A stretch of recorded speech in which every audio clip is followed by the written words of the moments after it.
Assalamualaikum warahmatullahi wabarakatuh. Nama saya Iman Nur Halimah.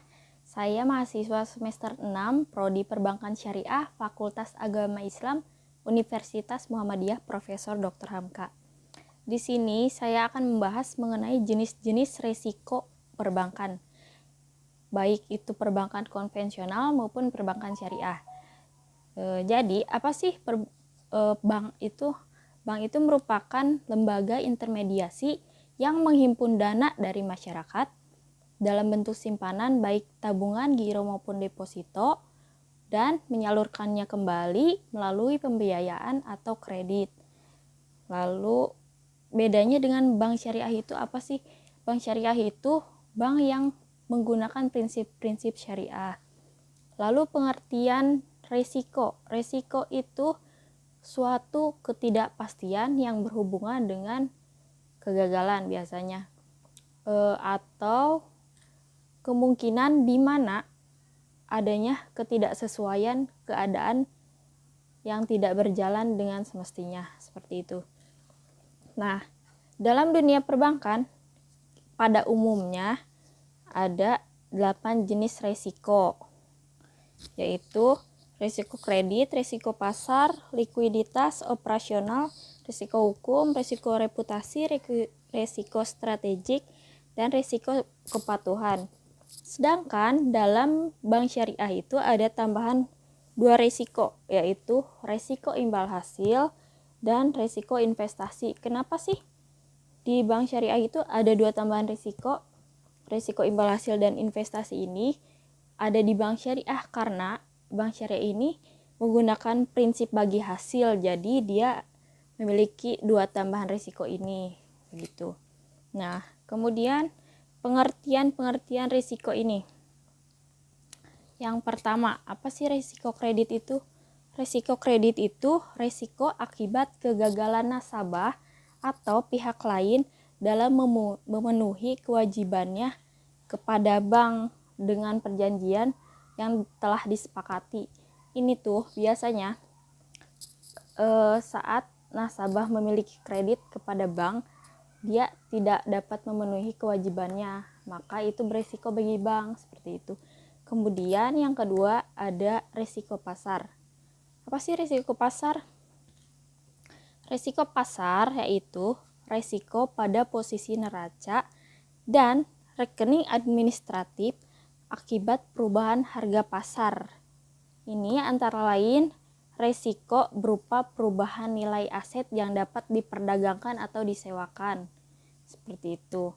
Lalu yang ketiga ada resiko likuiditas. Resiko likuiditas yaitu resiko akibat ketidakmampuan bank untuk memenuhi kewajiban jatuh tempo dari sumber pendanaan arus kas. Bank itu kan memiliki kewajiban untuk memenuhi pendanaan arus kas yang jatuh tempo. Jadi saat dia tidak dapat memenuhi kewajibannya, maka dia berisiko likuiditas, seperti itu. Lalu yang keempat ini resiko operasional. Resiko operasional ini merupakan risiko kerugian yang diakibatkan oleh proses internal yang kurang memadai, biasanya karena kesalahan manusia atau sistem dari internal operasionalnya. Selain itu juga bisa dari kejadian-kejadian eksternal yang dapat mempengaruhi operasional bank, jadi dia berisiko. Kemudian ada yang kelima, resiko hukum. Resiko hukum ini merupakan resiko akibat tuntutan hukum atau kelemahan aspek yuridis dari bank itu sendiri, seperti itu. Lalu yang keenam ada resiko reputasi.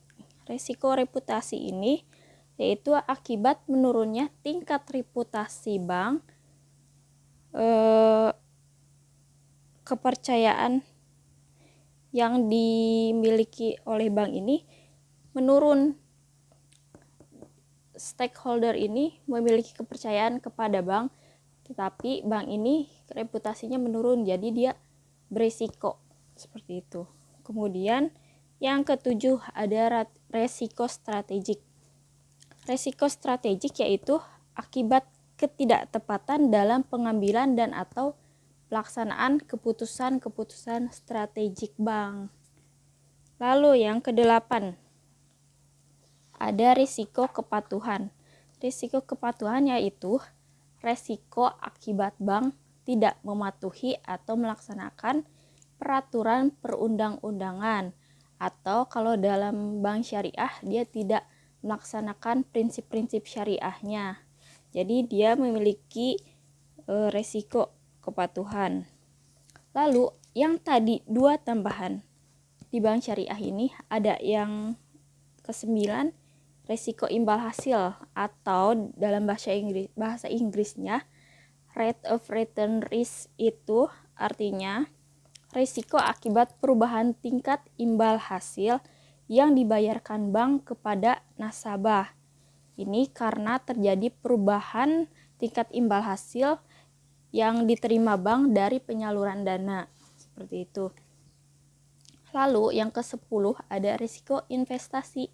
Risiko investasi adalah yaitu risiko akibat bank ikut menanggung kerugian nasabah. Misalnya nasabah ini dia melakukan pembiayaan kepada bank. Lalu artinya kan bank ini menyimpan investasi di nasabah tersebut. Nah, pada saat nasabah itu usahanya menurun, maka investasi bank juga menurun di nasabah ini. Jadi, dia memiliki resiko investasi akibat dari prinsip bagi hasil itu dengan berbasis profit and loss sharing, seperti itu. Nah, jadi di bank itu memiliki 10 resiko itu di bank syariah. Sedangkan pada umumnya hanya 8 resiko saja. Seperti itu. Baik, terima kasih atas perhatiannya. Mohon maaf bila ada kekurangan. Billahi fisabilil haq fastabiqul khairat. Wassalamualaikum warahmatullahi wabarakatuh. Dadah.